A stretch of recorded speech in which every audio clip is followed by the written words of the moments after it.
नमस्कार दोस्तों, मैं हूँ विभा पांडे और आप सभी का स्वागत करती हूँ आज की इस वीडियो में। तो दोस्तों, आज की इस वीडियो में हम जानेंगे कि इस साल सन 2023 में मोक्षदा एकादशी कितने दिसंबर को है।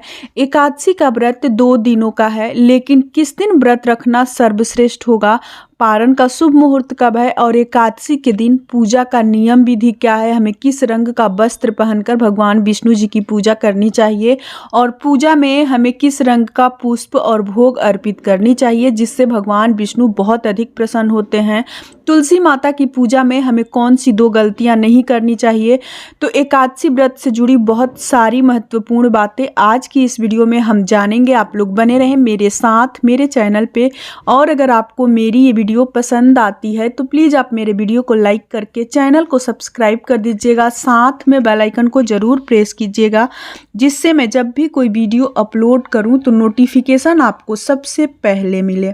तो दोस्तों, मार्गशीर्ष मास के शुक्ल पक्ष में पड़ने वाली एकादशी को मोक्षदा एकादशी के नाम से जाना जाता है। इस एकादशी के व्रत करने से हमें मोक्ष की प्राप्ति होती है।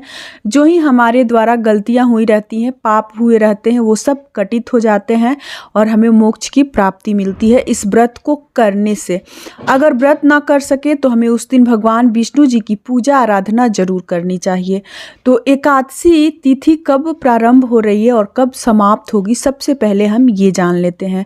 तो एकादशी तिथि प्रारंभ हो रही है यानी शुरू हो रही है 22 दिसंबर दिन शुक्रवार को सुबह 8:16 से और समाप्त हो रही है 23 दिसंबर को सुबह 7:12 पे। दिन है शनिवार।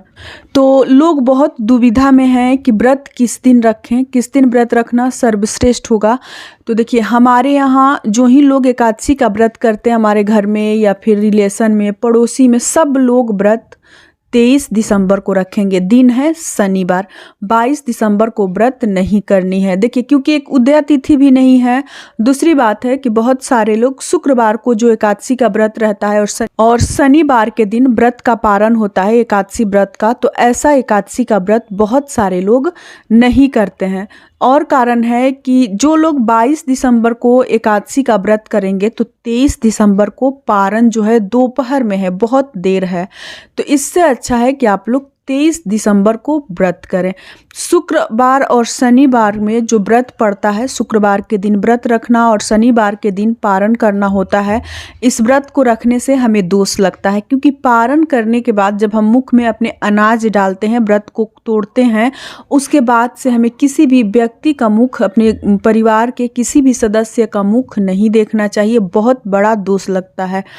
तो ऐसे एकादशी का व्रत हमें नहीं करनी चाहिए। तो आप लोग 22 को ना रख के 23 दिसंबर दिन शनिवार को अगर एकादशी का व्रत रखते हैं तो सर्वश्रेष्ठ माना जाएगा। और एकादशी का व्रत ऐसा होता है कि सारे व्रत, जैसे कि तीज होता है, छठ होता है, तो हम अपने पुत्र के लिए, पति के लिए करते हैं, लेकिन एकादशी मात्र एक ऐसा व्रत है जो कि ये हम खुद के लिए करते हैं। अपने जो ही हमारे द्वारा गलतियां हुई रहती हैं, दोष हुए रहते हैं, सबको कटित करने के लिए एकादशी का व्रत हर व्यक्ति को जरूर करनी चाहिए। एकादशी व्रत का क्या नियम है? तो व्रत से एक दिन पहले बाल धोकर स्नान कर लेनी चाहिए। उसके बाद से शुद्ध सात्विक भोजन किया जाता है, जैसे भोजन में लहसुन, प्याज, बैंगन, मूली, मसूर दाल, ये सब चीज़ें का इस्तेमाल नहीं करना चाहिए। घी से बना हुआ शुद्ध सात्विक भोजन किया जाता है। भोजन में चावल और दही भी आप लोग कोशिश करें कि नहाए खाए के दिन, व्रत से एक दिन पहले से ही आप लोग छोड़ दें, ना खाएं।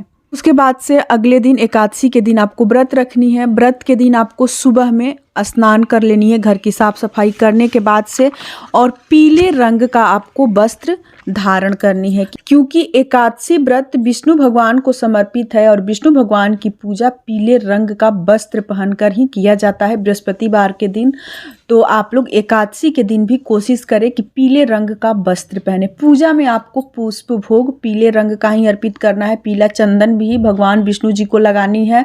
देखिए, सूर्य देव को सबसे पहले आप लोग जल दीजिएगा, उसके बाद से तुलसी माता की पूजा करनी है। पूजा में आपको जल और भोग उस दिन तुलसी माता को अर्पित नहीं करनी है। रोली आप लोग लगा सकते हैं, धूप दीप दिखा सकते हैं, क्योंकि तुलसी माता भी व्रत रखती हैं उस दिन, तो इसलिए तुलसी माता को उस दिन जल और भोग अर्पित नहीं किया जाता है। और तुलसी माता इस व्रत को निर्जला निराहार रखती हैं। और फिर आपको विष्णु भगवान की पूजा करनी है। विष्णु भगवान की पूजा में पीले पुष्प, पीले भोग और पीला चंदन आप लोग जरूर शामिल करें।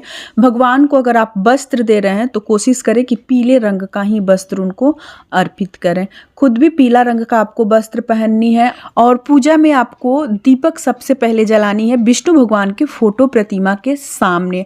अगर दीपक आप लोग उस दिन घी का जलाते हैं तो सर्वश्रेष्ठ माना जाएगा। अगर घी ना हो तो आप लोग तिल तेल में भी दीपक जला सकते हैं, लेकिन बिना दीपक जलाए आपको पूजा नहीं करनी है।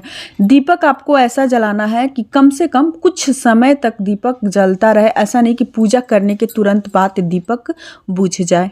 तो आपको उस दिन पूरे दिन व्रत रखनी है। व्रत में आप लोग जैसे कि फलहार ले सकते हैं, जूस ले सकते हैं, दूध, चाय, ये सब चीज़ें आप लोग व्रत के दिन भी ले सकते हैं। दही का सेवन ना करें।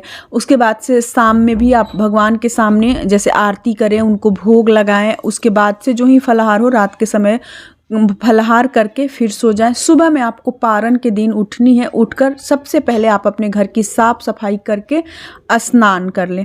स्नान करने के बाद से आपको भोजन बनानी है। और देखिए, पारण का शुभ मुहूर्त कब है, तो जो लोग 22 को व्रत रखेंगे उनको 23 तारीख को दोपहर में पारण करनी है। लेकिन जो लोग 23 को व्रत रखेंगे उनको 24 तारीख को सुबह 6:12 पे पारण कर लेनी है। अगर आपका भोजन तैयार नहीं हो रहा है तो आप लोग तुलसी पत्र और गंगा जल अपने मुख में डाल के व्रत का पारण कर सकते हैं। ऐसा मान्यता है कि तुलसी पत्र और गंगा जल आप अपने मुख में अगर डाल लेते हैं, अगर भोजन तैयार आपका नहीं हुआ है तो वो भी पारण ही माना जाता है। और फिर जब आपका भोजन तैयार हो जाए तो आप लोग आराम से भोजन कर सकते हैं।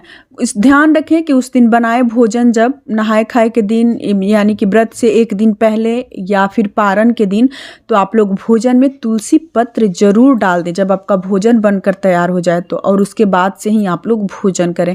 जिनके घर में लड्डू गोपाल जी हैं, शालिग्राम जी हैं, ठाकुर जी हैं, तो वो लोग उनको सबसे पहले भोजन लगाएं, क्योंकि भोजन पारण के दिन का शुद्ध बनना चाहिए। सात्विक भोजन किया जाता है। भोजन में लहसुन, प्याज, यहाँ तक कि सरसों तेल का इस्तेमाल भी नहीं किया जाता है। घी में भोजन बनाकर किया जाता है। तो आप लोग सबसे पहले भोजन में तुलसी पत्र डाल दें या फिर भगवान को भोग लगाएं। उसके बाद से वो प्रसाद आपको ग्रहण करनी है। पूजा के दिन जब आप पूजा करें, विष्णु भगवान की पूजा में बिना तुलसी पत्र डाले आपको भोग नहीं लगानी है। तो यही तक की थी आज की हमारी ये वीडियो। उम्मीद करती हूँ कि आप लोगों को मेरी ये वीडियो पसंद आई होगी। अगर पसंद आए मेरी वीडियो तो प्लीज़ आप मेरे कमेंट बॉक्स में जय श्री हरि विष्णु जरूर लिखिएगा। फिर मिलूंगी एक नए वीडियो में, तब तक के लिए नमस्कार।